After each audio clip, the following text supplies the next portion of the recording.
Eu saúdo a todos com a paz do Senhor. É um prazer e um privilégio, meus amados, estar novamente aqui na Escola Bíblica Dominical para, juntamente com os irmãos, fazermos uma reflexão na 14ª lição desse último trimestre de 2023. Acabamos de apreciar a lição de número 13, que tem uma ligação muito forte com a lição de número 14. A lição que nós acabamos de receber trata do propósito de missões. Tratou do propósito de missões. E a lição de número 14 vai falar sobre missões e a sua relação com a volta do Senhor Jesus. Lembrando que nesse trimestre, o nosso comentarista é o pastor Wagner Gabi, parece-me que é do Paraná. Ele nos trouxe o assunto geral com o tema Até os confins da terra, pregando o evangelho a todos os povos até a volta de Cristo. Então, nossa lição de hoje, aliás, nossa lição de domingo, que está sendo transmitida hoje, ela tem dois objetivos. O primeiro objetivo é explicar a dimensão da tarefa missionária, o tamanho da tarefa missionária, até que Cristo volte. O segundo objetivo é relacionar, ligar, interligar a volta de Jesus com a obra missionária. Há um vínculo, há uma interligação, há uma sincronia entre a obra missionária e a volta de Jesus. A gente não pode desatrelar, não pode separar. Quando se fala da volta de Jesus, está se falando automaticamente da propagação do Evangelho. Isso é nível, acabamos de ver, em nível universal. Quando este Evangelho do Reino for pregado a todo mundo, aí virá o fim, né? O texto de ouro, texto áureo, está em Mateus capítulo 24, versículo 14. Ele nos diz assim: e este evangelho do reino será pregado em todo o mundo. Com que finalidade? Em testemunho a todas as gentes. E qual é a conclusão? E então virá o fim. A verdade prática nos diz que a grande comissão deve ser cumprida antes do arrebatamento da igreja. A verdade prática nos direciona ao seguinte entendimento: não podemos pensar em missão, obra missionária, expansão da evangelização para um tempo pós-volta de Cristo. Esse trabalho, essa atividade da grande comissão precisa ser realizada, cumprida antes da volta de Jesus. Ao longo dessa lição, nós precisamos entender e compreender que existem desafios para o cumprimento dessa tarefa, para o cumprimento dessa atividade. Seria impossível fazer qualquer comentário nessa lição, deixando de lado os desafios que se nos apresentam no contexto atual da situação das igrejas em todo o mundo. Para que essa atividade missionária se desenvolva de uma forma eficiente, é necessário que os membros das igrejas estejam imbuídos dessa responsabilidade. É preciso que os líderes despertem nos seus liderados a consciência missionária. O que nós vemos na realidade nos dias atuais, isso é fato, não é fake, é fato, é que as grandes Os grandes templos, os grandes ministérios, eles estão mais preocupados com a mídia. Estão mais preocupados com a teologia da prosperidade. Se você liga a sua TV para assistir um programa evangélico, uma coisa que não pode faltar é o número da conta corrente da igreja e a sua agência. Não há um apelo dos pregadores e dos líderes, não há mensagem de conscientização de que os telespectadores precisam deixar de ser pecadores. Precisam de arrependimento, porque isso não dá ibope. Pregar contra o pecado não dá ibope. Pregar a mensagem do arrependimento não dá mídia. E aí, vocês sabem que os programas, eles têm patrocinadores. E patrocinador gosta de audiência. E a audiência tem que ser um bom programa. Porque se o programa não for bom, ele não vai patrocinar. Então, meus irmãos, aliado a isso, ainda existe a abertura quase que diária de diversos tipos de segmentos religiosos. Alguém que não está satisfeito aqui vai abrir uma igreja bem ali. Outro que não se satisfaz lá, abre outra mais para lá. Ou seja, nós estamos vendo uma atividade eclesiástica mercantilizada. A preocupação com as almas perdidas está lá embaixo. Na escala hierárquica lá embaixo. A preocupação agora é ter uma igreja que tenha pessoas que não tenham compromisso com Deus e que lote a igreja procurando emprego, procurando cura, procurando mudar de vida. Esse é o foco. Se eu estiver errado, vocês me corrijam. Até as igrejas mais tradicionais, até aquelas igrejas que em tempos passados se preocupavam com missões, hoje já não tem essa preocupação toda. Parece-me que aquela chama que deveria existir como existiu no passado, no coração dos crentes, de ver o Senhor salvando, curando, batizando, manifestando o seu poder e a sua glória, parece que essa manifestação foi arrefecida. Ela diminuiu de temperatura. Então, existem desafios. Desafios que esquecem. Desafios que não se levam em consideração que o evangelho precisa ser pregado a toda criatura. É fato. Está na Bíblia, ou não? E alguém tem que cumprir essa missão. E o cumprimento dessa missão vai apontar, vai direcionar, vai ter como consequência a volta de Jesus. Está aqui o texto áureo. E este evangelho do reino será pregado em todo o mundo.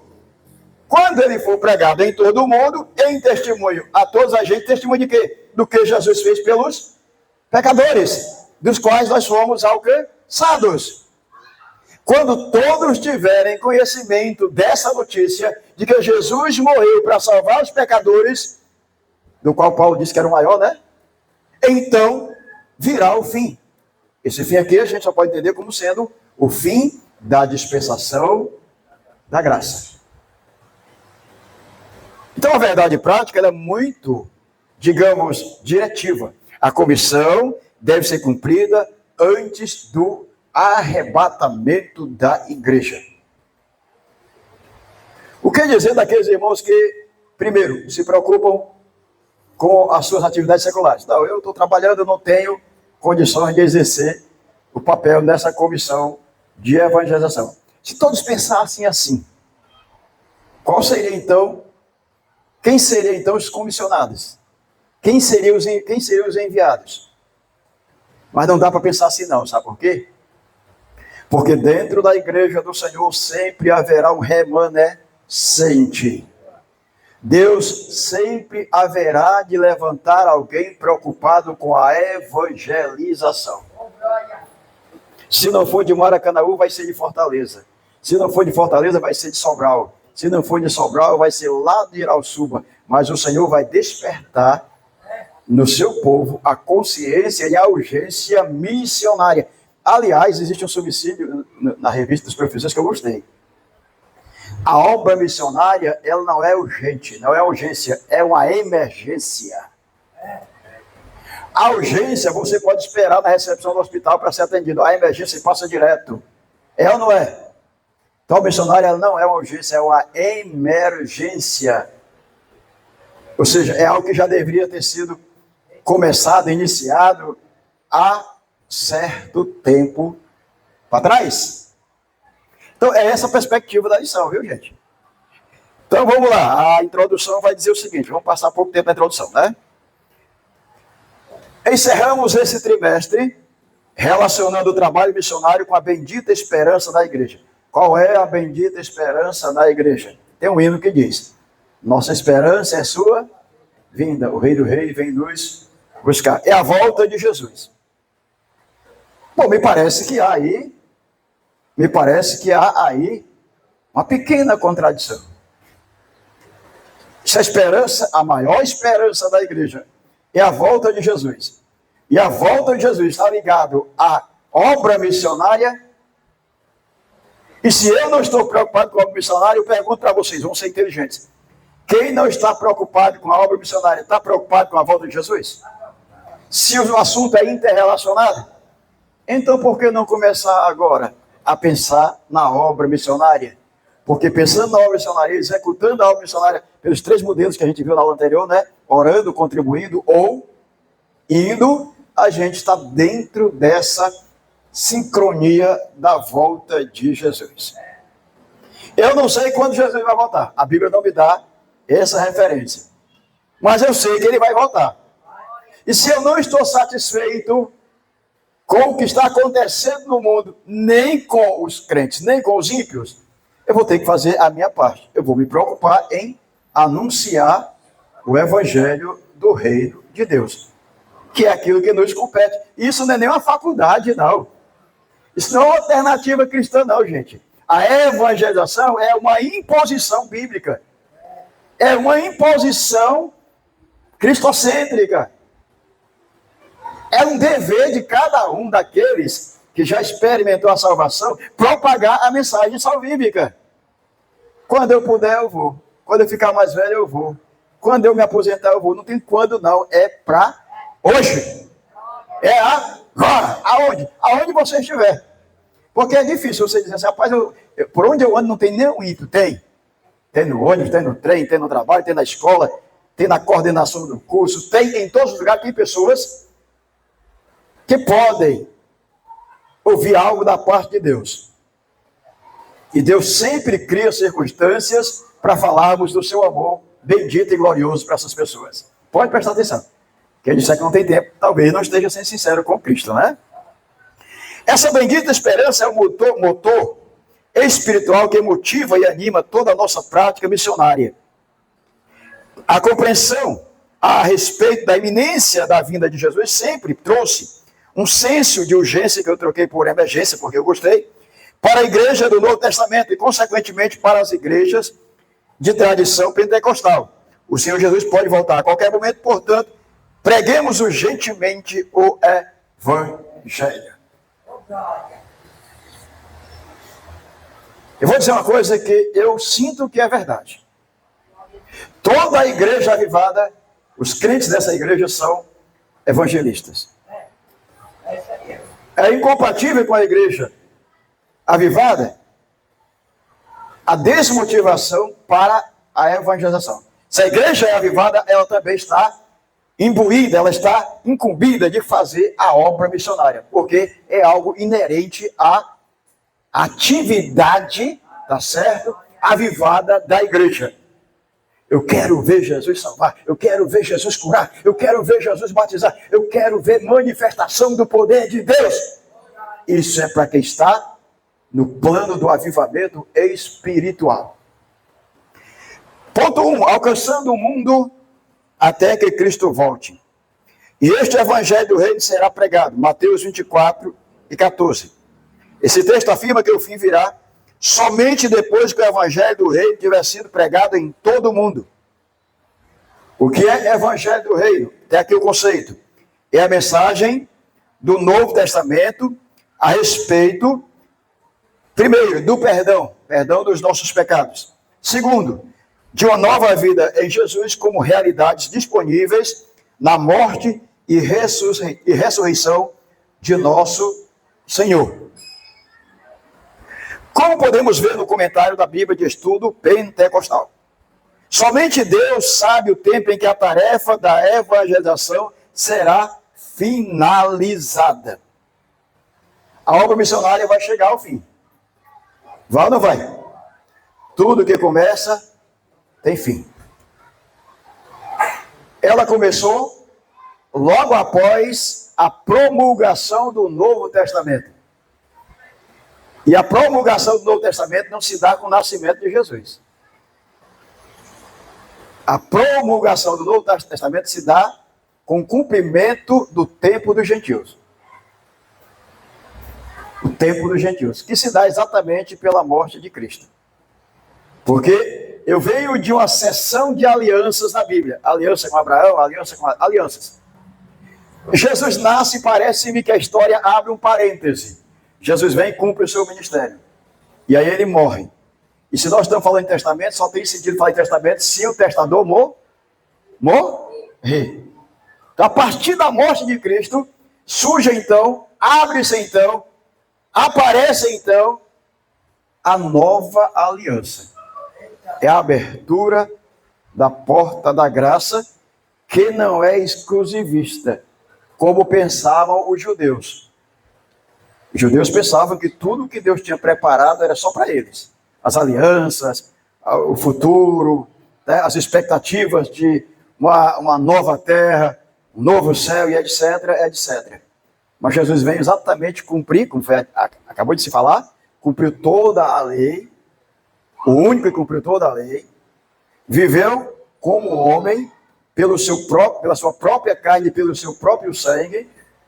Ele que não tinha pecado se fez pecado por nós, foi até o Calvário. Louvado seja Deus, porque ele derramou seu sangue, porque sem derramamento de sangue não há remissão de pecados. O justo morreu pelos injustos, o santo pelos pecadores, e abre-se então a oportunidade de todo mundo ser justificado perante o Senhor pela fé no poder do sangue de Jesus. Então, se eu creio que Jesus morreu por mim e deu certo para mim, qual é a minha atitude a partir do momento que eu reconheço o sacrifício de Cristo no Calvário? É contar essa realidade para as pessoas que estão na situação em que eu estava. E dizer para eles com convicção que o meu Cristo, ele perdoa qualquer pecado. Que ele morreu para que os homens tivessem a oportunidade de não serem lançados no fogo do inferno. Então o Evangelho do Reino traz perdão. O Evangelho do Reino traz novidade de vida. Foi o que o Senhor falou para Nicodemos. Necessário vos é nascer de novo. Ter uma nova vida. É preciso que o Senhor tire dos homens o coração de pedra e implante neles o coração de carne, sensível à voz do Espírito Santo, que tem a tríplice missão. O Espírito Santo veio convencer o homem do pecado, da justiça e do juízo. Eu peguei aqui um pequeno subsídio, não vai dar tempo não, mas eu vou tentar acertar aqui, né? Subsídio, desafios da pregação do Evangelho do Reino nos dias atuais. Primeiro desafio, o cronos, tempo. Vamos entender. O tempo para. O tempo não para. Mas se nós paramos ou demoramos a ir à obra missionária, quanto mais tempo demorar, mais problemas vão ter para ganhar o mundo, para Jesus. Já vamos passar para 2024.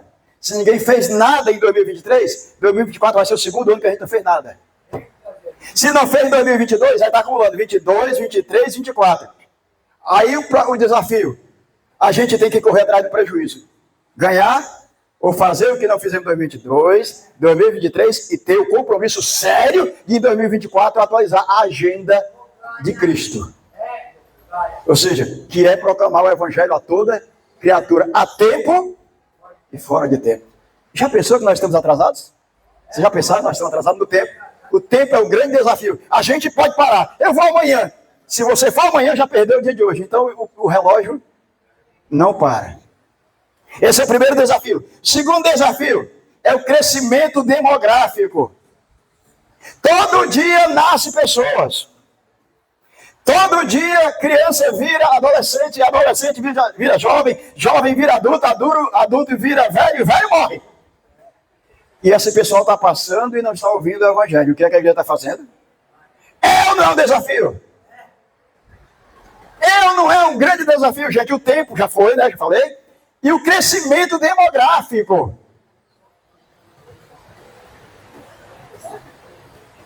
Cadê a igreja do Senhor que não se preocupa com o crescimento populacional? A gente está nascendo gente todo dia. Está vivendo aí a escala etária.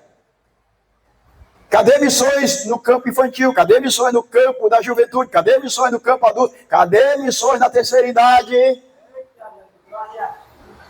Esse povo tem uma alma, essa alma precisa ouvir a palavra do Senhor. E quem tem a capacidade de fazer isso é quem já alcançou a salvação, gente. Somos nós. Volto a dizer, como foi dito na primeira aula. Orando, contribuindo ou indo. Qualquer uma dessas posições que você assumir, você está dentro do propósito de Deus para a obra missionária. A outra coisa, gente, como desafio, é a modernidade das igrejas. As igrejas estão vivendo um humanismo exacerbado. As igrejas não estão preocupadas com o futuro eterno dos ímpios, estão preocupadas com o bem-estar das pessoas. Vamos dar o que o pessoal quer. Vamos fazer a campanha que alegra o pessoal a fazer o movimento. O crescimento, o humanismo, o materialismo, o relativismo, o existencialismo, o evangelho social. Hoje se prega o evangelho dependendo da massa que está pronta para ouvir. Eu estou adaptando o evangelho ao gosto do povo. O evangelho de Cristo, ele é pregado, na sua essência, a todas as criaturas, independentemente de classe social. O rico tem pecado, tem que aceitar Jesus para morar no céu. O pobre que mora debaixo de um viaduto tem pecado? Tem. Ele precisa aceitar Jesus para morar no céu. O evangelho não precisa ser adaptado à raça humana. Ele é o evangelho, poder de Deus. Não existe adaptação do evangelho à classe econômica, classe política, social, nada disso. O evangelho é o evangelho, poder de Deus para transformar vidas. Então, eu relacionei aqui 3 desafios. Tempo, crescimento populacional e a modernidade das igrejas. Tu pensa que a igreja moderna está preocupada em mandar ninguém para a Nigéria, para a Etiópia, lá para o Sudão, lá para a Arábia Saudita, lá para a Índia, para a China? É um pouco provável que igreja que viva humanismo, materialismo e existencialismo, a sociedade evolui. Mas o conceito de evolução não é bíblico. O conceito de evolução não é bíblico. O homem é homem, criado por Deus, feito para adorar o Criador. Ele tem uma alma. E essa alma precisa da presença de Deus. Só isso. 2, a urgência da tarefa. A urgência da pregação do Evangelho, por causa da volta de Jesus, é algo posto nas Escrituras. Os discípulos de Cristo estão instados, provocados, a desenvolver os talentos concedidos por Deus, de modo a dar frutos antes da volta do Senhor Jesus. Nesse aspecto, há uma colheita que precisa ser realizada antes do tempo certo da ceifa. A ceifa é o fim do mundo, né? A ceifa é o tempo que nós temos que contar acerca desse contexto da volta de Jesus. Obreiros que precisam concluir a obra, mesmo sendo poucos. A seara é grande, mas os ceifeiros são poucos. O que é que devemos fazer?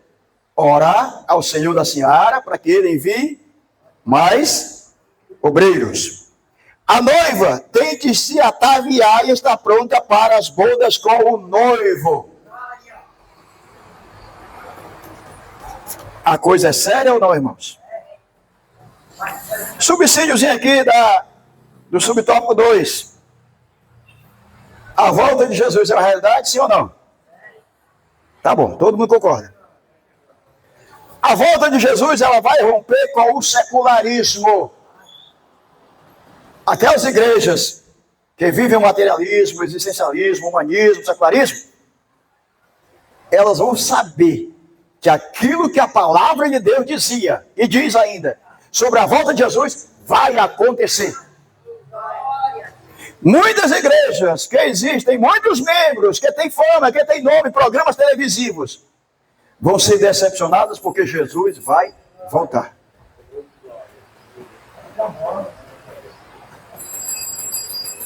Essas igrejas que vivem o secularismo precisam urgentemente mudar o seu estilo de existência. Elas precisam se preocupar com a necessidade de viver pela fé e pela esperança no retorno de Cristo. Tem que mudar a sua estratégia de atuação. A ceifa do fim do tempo alcançará a todos os homens. O fim vem para todos. Não vem só para a igreja, não, vem para todos. Porém, uns irão para o celeiro, outros para o fogo eterno. Será uma seleção. A volta de Jesus é seletiva. Ele vai levar para si um povo seu, especial, zeloso e de boas obras. E vai dar àqueles que não aceitaram o Evangelho, aqueles que não aceitaram o sacrifício de Cristo, vai dar a eles a devida recompensa. A Bíblia diz, quem crê e for batizado será salvo, porém quem não crê, condenado. E a condenação é essa, que a luz veio ao mundo e os homens amaram mais as trevas do que... Por quê? Porque as suas obras eram más. Sabendo que o fim veio, e que o fim vem separar os bodes das ovelhas, os homens bons dos homens maus. Então, com isso, aparece a responsabilidade de pregar o Evangelho por cada crente. Cada crente precisa ser um obreiro. Parece que a expressão obreiro está muito vinculada à hierarquia ministerial, pastor, não sei o que, né? Obreiro é quem evangeliza, é quem faz a obra. E a gente faz a obra independentemente de posição hierárquica ou eclesiástica. Foi salvo por Jesus? Foi. Tem boca para falar? Tem. Então abre bem a tua boca e fala das coisas do reino de Deus. Tá certo? Bom, já buzinou ali, acho que não era tempo nem por 2, né? Nem por 2. Tinha 2 subsídios de leve aqui, mas só introduziu isso no tópico 2. A volta de Jesus atrelada à obra missionária. 1. A relação da volta de Jesus a missões. A volta de Jesus, sem sombra de dúvida, está ligada à obra missionária. Essa afirmação vem do grande evangelista Billy Graham. De acordo com Mateus 24:14, Deus ligou a segunda vinda de Cristo ao sucesso da evangelização mundial. É por isso que alguns irmãos, sem querer, acho que sem querer, dizem, vamos evangelizar em almas para Jesus, porque fazendo isso, nós estamos antecipando a volta de Jesus. Parece-me que tem um sentido bem, leigo, mas um sentido que dá para aproveitar alguma coisa. Porque se a gente abraçasse a obra de evangelização para ganhar o mundo com o menor espaço de tempo possível, aí viria o fim e a igreja subiria. Já pensou? Se essa tarefa fosse para todos, indistintamente, a coisa ia mais rápida. De acordo com Mateus 24, já falei, né? Nesse sentido, os cristãos devem trabalhar pela salvação das almas dos homens com todas as suas forças. Cada cristão deve estar à disposição para atender ao chamado da evangelização. Pois o fruto do justo é a árvore de vida e o que ganha almas, sábio é. O que é que eu coloquei acerca da relação da volta de Jesus e missões? O que é o seguinte, ó. A segunda vinda de Jesus é um marco tanto para a igreja, bem como para o mundo inteiro. Porque a volta de Jesus está associada à esperança celestial dos salvos. A volta de Jesus também está relacionada com o tempo do juízo divino para as nações. Quando a gente fala na volta de Jesus, a gente só pensa para levar a igreja, né? Jesus vai voltar, amém, irmãos? Para levar a igreja, amém, irmãos? Agora não sei se vai dizer amém. Vai voltar também para exercer juízo sobre as nações. Não, diga misericórdia. É misericórdia.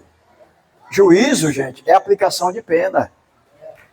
Se você disser amém, então, graças a Deus, ele vem agora e mata todo mundo. Não, vamos tentar entender.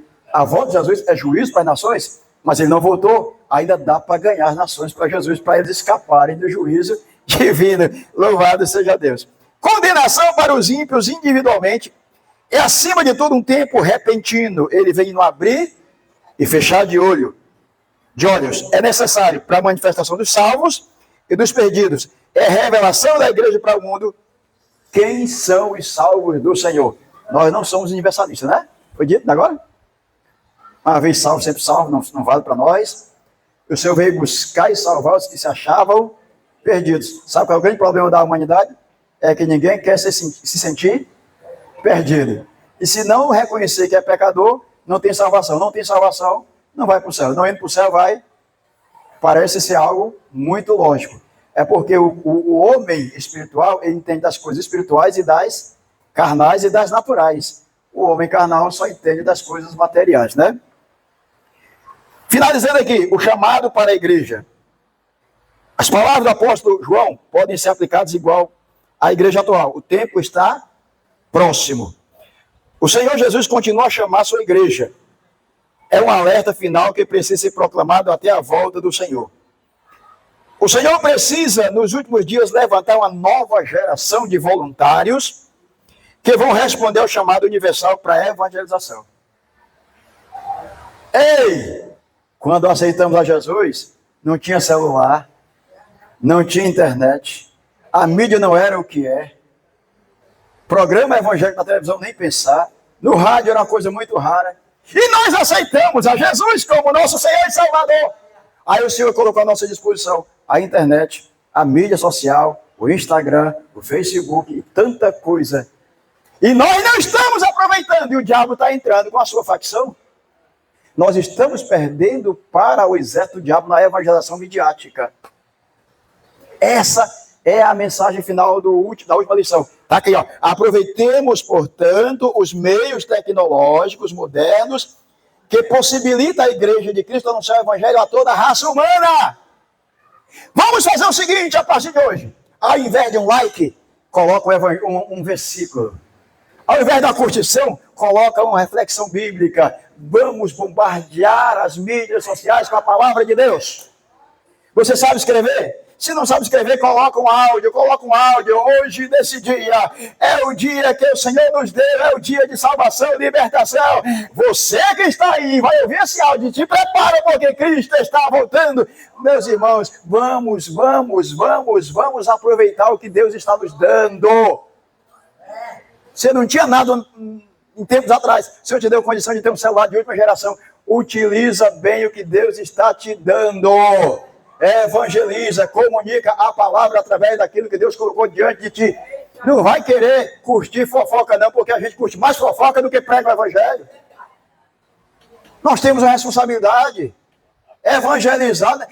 Hoje, para ser missionário no Japão, na Índia, na Alemanha, não precisa ir. Se você pregar, pega um texto no português, transforma no Google, na língua alemã, no Japão, e eles lá vão receber. Ô, glória! Precisa frequentar a escola de língua, não é bom, né? Mas você tem como traduzir um texto, entender um pouquinho, compreender um pouquinho a mensagem. Um bom tradutor, evidentemente. Nós evangelizaremos o mundo, gente. Tá certo o desafio? Conclusão. Preliminarmente devemos agradecer a Deus. Quem pode ser grato a Deus diz amém. Agradecer a Deus por quê? Por tudo. Aqui está dizendo assim, pelo departamento missionário que temos visto no Brasil nestes últimos tempos quanto à prática missionária. Está falando do sentido geral. E o nosso desejo é que mais igrejas locais investam em oração, investam em recursos humanos, investam em recursos financeiros para alcançar os que ainda se encontram perdidos. Vivemos os últimos dias da igreja no mundo, por isso essa obra é urgente. Que o Espírito Santo continue despertando a igreja nesses últimos dias que antecedem a volta do Senhor Jesus Cristo para arrebatá-la. Moral da história: Jesus vem, nós estamos esperando, queremos ser arrebatados, mas não queremos ir sozinhos. Nós queremos que se cumpra em nossas vidas o hino de número 16, em matéria de reflexão, não literal, que ainda dá certo. Posso, tendo as mãos vazias, com Jesus eu me encontrar? Quantas almas poderia ao Senhor apresentar? Ali, esse hino é todo na base de interrogação, né? Se a gente colocasse um sim ali para tudo ali, né? Dava errado. Posso ter as mãos vazias? Não. Com Jesus eu me encontrar? Sim. Quantas almas poderia? Aí você pode ser sim ou não, depende do que você está fazendo, né? Ao Senhor apresentar. Que o Senhor nos abençoe em nome de Jesus. Feliz Ano Novo, Feliz Natal, que tudo de bom aconteça em vossas vidas a partir de 2024. Fiquem na paz do Senhor. Amém.